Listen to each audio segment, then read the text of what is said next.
Bismillahirrahmanirrahim. Assalamualaikum warahmatullahi wabarakatuh. Waalaikumsalam warahmatullahi wabarakatuh. Alhamdulillah hari ini kita bisa berkumpul dalam pembelajaran biologi. Sebelum kita mulai pembelajaran biologi hari ini, kita berdoa menurut agama dan percaya masing-masing. Mbak Sasminta bisa minta tolong dipimpin berdoa. Bisa teman dulu siapkan berdoa dimulai. Anak-anak hari ini, Alhamdulillah luar biasa. Allahu Akbar. apakah hari ini ada tidak masuk? Ada Bu, Mbak Siapa? Mbak Dwi, Mbak Yofi, Sama Mbak Yana, Bu. Mbak Yana. Pada kemana ya Mbak Yana, Mbak Yofi? Bikin konten Bu, kemarin ada proyek yang 5 katanya. Oh gitu. Nanti dikasih tahu ya untuk pembelajaran hari ini dan bisa diberikan catatan untuk pembelajaran hari ini ya. Iya Bu. Oke. Sebelum memulai pembelajaran dan kita bisa fokus, bisa konsentrasi, Ibu mau memberikan ice breaking. Ice breakingnya berupa topik fokus.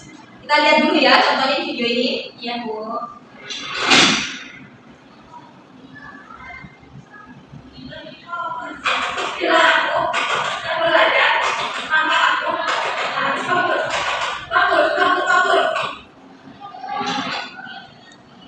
Ibu contohkan topik fokus. Topik fokus. Bila aku mau belajar, maka aku harus fokus, fokus, fokus, fokus. Yeay. Oke, kita coba ya bersama-sama. Iya Bu. 1, 2, 3. Topik fokus. Bila aku siap belajar, maka aku harus fokus, fokus, fokus. Yeay. Udah ya, pada fokus semua ya. Udah dulu. Ibu lanjutkan mengenai, ini kita sebelum masuk ke pembelajarannya kita coba menti dulu ya. Iya Bu, kerjanya mana Bu? Bisa dibarcode aja ya.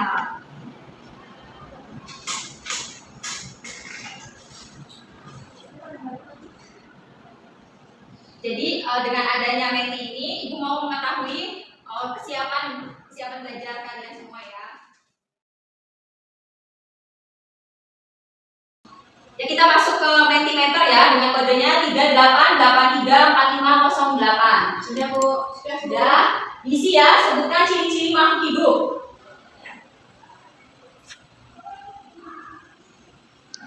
Ada yang menjawab ya? Sudah. Oke. Ada yang bilang bernafas, makan, minum, bernafas, berkembang biak.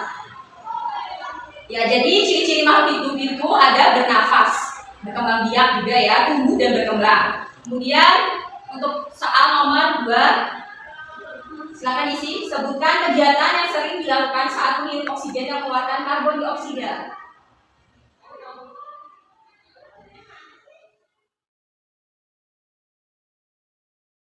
Kita akan membahas mengenai apa?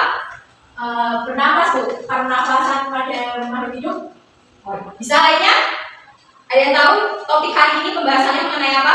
Sistem respirasi. Sistem respirasi atau sistem pernapasan pada manusia.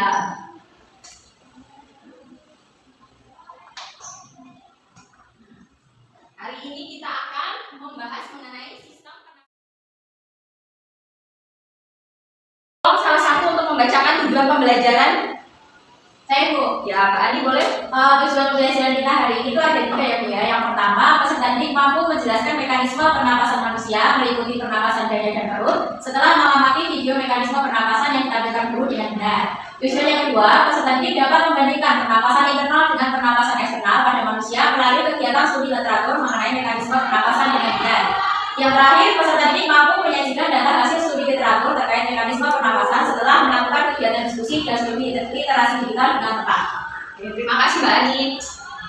Selanjutnya, di sini Ibu menyajikan sebuah video. Nah, nanti dari video ini kalian menjawab pertanyaan ya. Ya Bu. Mari kita menonton videonya terlebih dahulu.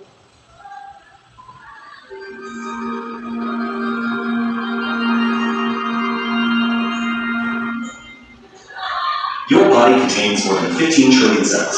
For each of those cells to do their job and keep you alive and healthy, they need to take in oxygen, along with the nutrients they need to function.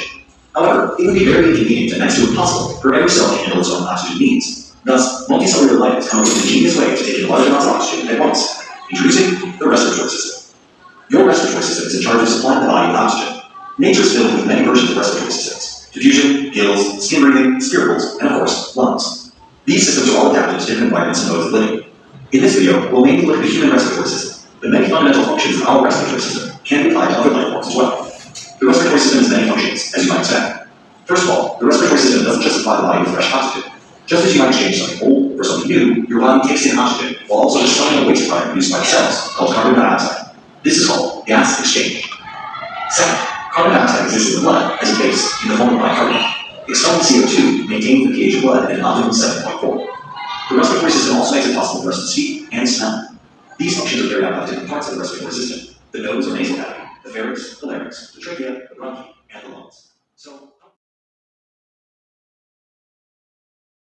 Mulai dari hidung, kemudian faring, laring, trakea, bronkus, kemudian ada ke pulmo atau paru-paru dan ke alveolus. Kemudian kita lanjutkan lagi. Which protect the lungs in case any pathogens manage to infiltrate the organ. For the most part, you don't have to think about getting enough oxygen to breathe, unless you're doing yoga or just an exercise. Breathing is one of the most essential things we do as living beings. So, the next time you catch yourself breathing deeply and enjoying the smell of a warm sunny day outside, don't forget to thank your hard-working respiratory system for making all of that possible.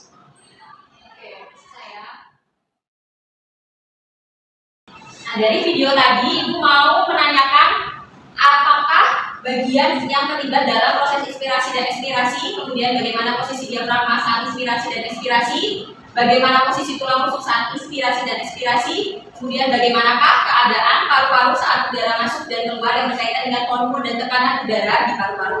Kemudian yang pertanyaan kelima, bagaimana perbedaan mekanisme pernapasan dada dan pernapasan perut. Untuk yang nomor 1, saya mau jawab. Untuk bagian yang terlibat dalam proses inspirasi dan ekspirasi itu ada rongga hidung, kemudian ada faring, laring, bronkus, bronchiolus, paru-paru, dan terakhir ada alveolus. Ya, betul sekali Mbak Ani. Tangan buat temannya. Selanjutnya, yang nomor 2, bagaimana posisi diafragma saat inspirasi dan ekspirasi? Saya Bu. Ya, Mbak Sasmita. Posisi diafragma saat inspirasi itu ketika berkontraksi diafragmanya membesar, namun ketika ekspirasi posisi diafragmanya berapa? Nah, tadi Ibu sudah memberikan soal ya mengenai kesiapan belajar hari ini. Kemudian untuk berkelompok, Ibu juga sudah menyiapkan Google Form berisi gaya belajar yang sesuai dengan minat dari kalian semua ya. Bisa dibaca ya, bisa di-scan, bisa Bu. Sudah? Nah, sudah. Oke, Ibu sudah menerima hasil gaya belajarnya ya, sesuai dengan minat, kesiapan dan juga bakat kalian. Kemudian hari ini kita berdiskusi dengan kelompok masing-masing yang sesuai dengan diferensiasi gaya belajar visual, auditori, dan kinestetik. Nah, gaya belajar visual nanti ini perbedaan pernapasan dada dan perut. Kemudian untuk gaya belajar auditori, perbedaan mekanisme inspirasi dan ekspirasi. Dan gaya belajar kinestetik itu perbedaan pernapasan internal dan eksternal. Untuk Mbak Sasmita, gaya belajarnya visual ya.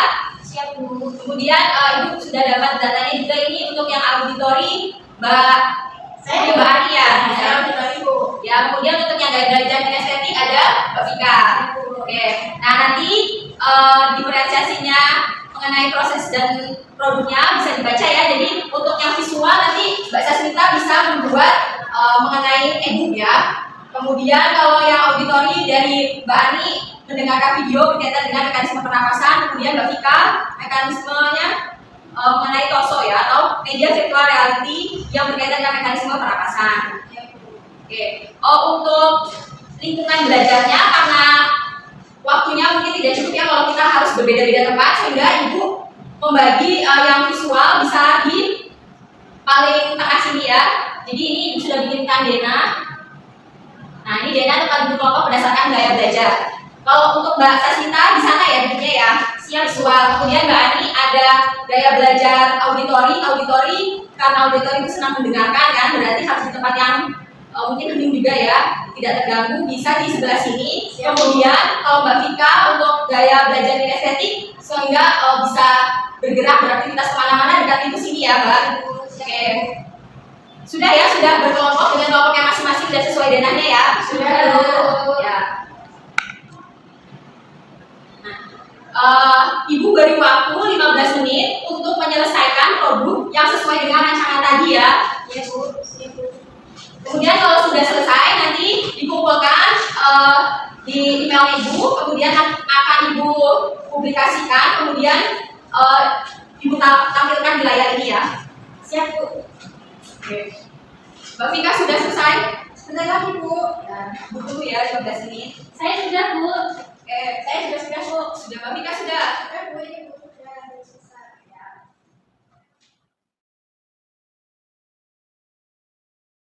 Assalamualaikum warahmatullahi wabarakatuh. Waalaikumsalam warahmatullahi wabarakatuh. Di sini saya akan mewakili kelompok saya untuk mempresentasikan mengenai mekanisme pernapasan pada perut dan dada.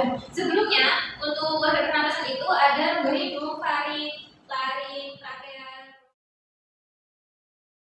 Ya anak-anak udah mengisi semua ya khususnya.